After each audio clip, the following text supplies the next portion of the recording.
From Sputnik to Apollo, space was not just a frontier, it was the ultimate battlefield. It was a struggle that would push humanity beyond the confines of Earth, as two global superpowers, the United States and the Soviet Union, competed for dominance in a new, unexplored realm. The Cold War wasn't just fought on the ground, it reached into the skies, each country vying to outdo the other in a race that would eventually change the course of history. But behind the cold, calculated moves of government leaders and space agencies, there were real human stories, stories of immense struggles, unforeseen triumphs, and moments of intense vulnerability. This is the tale of that battle, told through the lens of the people who fought it, lived it, and made history with their courage. It began in 1957 on a cold October night in Moscow. The world had just been introduced to the unimaginable. A satellite called Sputnik, launched into the stars by the Soviet Union. The beep of Sputnik's radio signal as it circled the Earth was more than just a technological achievement. It was a moment of shock and fear for the United States. It was the sound of Soviet dominance in the skies, and for the first time, the US realized that the Soviet Union had a technological edge that threatened to reshape global power dynamics. The Cold War had found a new battleground. In the days following Sputnik's launch, fear and panic gripped America. The Soviet Union had managed to accomplish what seemed like an impossible feat, and the US was left scrambling to catch up. The threat was more than just military, it was a question of pride. The United States, the self-proclaimed leader of the free world, was now behind in a race that seemed to define the very essence of the future. The very idea that a foreign power could control the heavens, essentially control the high ground of the Earth, was terrifying. But it wasn't just about national pride, it was about security. The Soviet Union had just proven they could launch a weapon into space. Who knew what else they might be capable of?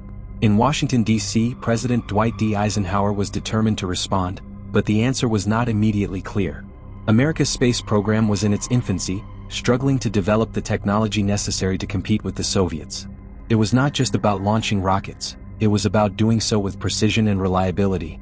One wrong move could prove disastrous, and the world was watching. The response came swiftly but with a sense of urgency. The formation of NASA, the National Aeronautics and Space Administration. It was clear to everyone that the US needed to establish its own space agency, one capable of catching up and surpassing the Soviet Union in this new race for supremacy. But even as NASA came into being, the reality of the challenge became all too clear. Hey there! If you're enjoying the story so far, don't forget to hit that subscribe button and turn on notifications so you don't miss any of our exciting adventures. Now let's get back to the mystery. In 1958, just a year after Sputnik, the US launched its first satellite, Explorer 1. It was a triumph of American ingenuity, though still a far cry from the success of Sputnik.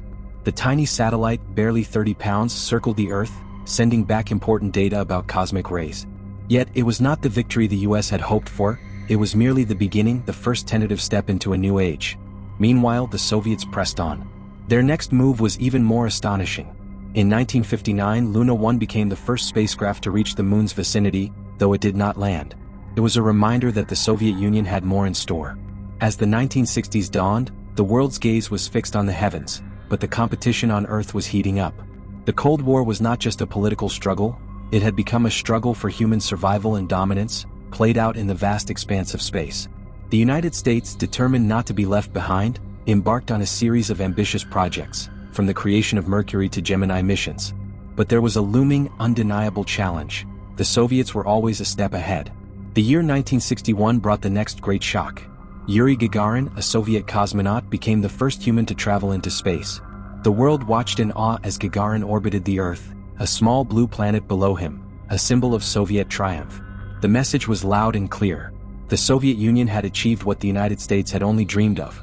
The US was no longer just playing catch-up. They were now competing for something far greater than anyone had imagined. The question was no longer about satellites, it was about humans. Who would send the first man to the moon?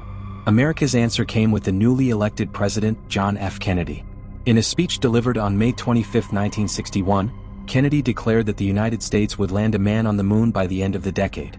This was not just a political challenge, it was a challenge to every engineer, every astronaut, and every American. It was a call to action, a declaration that the United States would not be defined by fear but by resolve. The space race had now become an integral part of the American identity. The goal was clear, not just to reach space but to conquer it. The US wasn't just in a race to put a man in space, they were racing to redefine the future of humanity. But the journey was far from easy. The next decade would bring triumphs and tragedies, breakthroughs and setbacks. For every mission that succeeded, there were those that faltered. The United States suffered its own tragic moment in 1967, when the Apollo 1 crew, Gus Grissom, Ed White and Roger B. Chaffee, died in a horrific fire during a pre-launch test. Their deaths were a brutal reminder of the dangers that astronauts faced, the weight of the responsibility carried by those who ventured beyond Earth. The tragedy of Apollo 1 was a turning point, one that propelled NASA to reassess every element of the Apollo program from design to safety protocols. It was a sobering moment, but it also strengthened the resolve of NASA and the astronauts who followed in their footsteps. Then, in July 1969, it happened. The world held its breath as Neil Armstrong and Buzz Aldrin, two men whose names would be forever etched in history, stepped off the lunar module and onto the surface of the moon. Armstrong's first words, "That's one small step for a man, one giant leap for mankind," captured not just the triumph of America but the triumph of humanity. It was a victory over doubt, fear, and the oppressive weight of political and military rivalry. The moon was no longer the domain of the Soviets, it was humanity's domain. For the United States, it was the culmination of a decade-long struggle. A struggle that began with the shock of Sputnik and ended with the glory of Apollo 11. But the race didn't end there. The Soviets, despite their monumental achievements, were not done. They continued to push the boundaries, sending probes and spacecraft to distant planets, exploring the cosmos in ways that the United States had yet to match.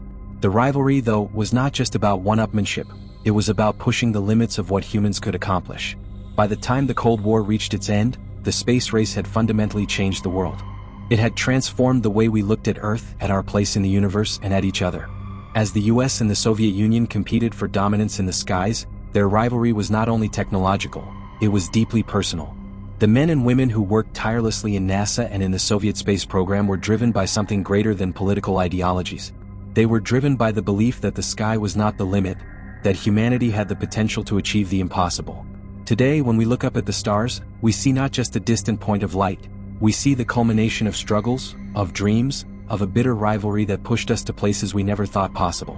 The Cold War battle for space, the competition between the United States and the Soviet Union, wasn't just about winning, it was about proving that humanity had the will to go beyond what we thought was achievable. And in that race, we didn't just conquer space, we conquered ourselves.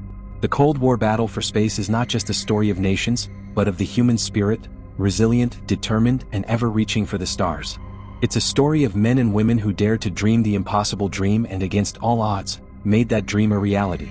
And in the end, they didn't just leave a legacy of technological achievement, they left a legacy of hope and possibility, showing us that no matter how cold the world may seem, there is always the warmth of human ingenuity to light the way.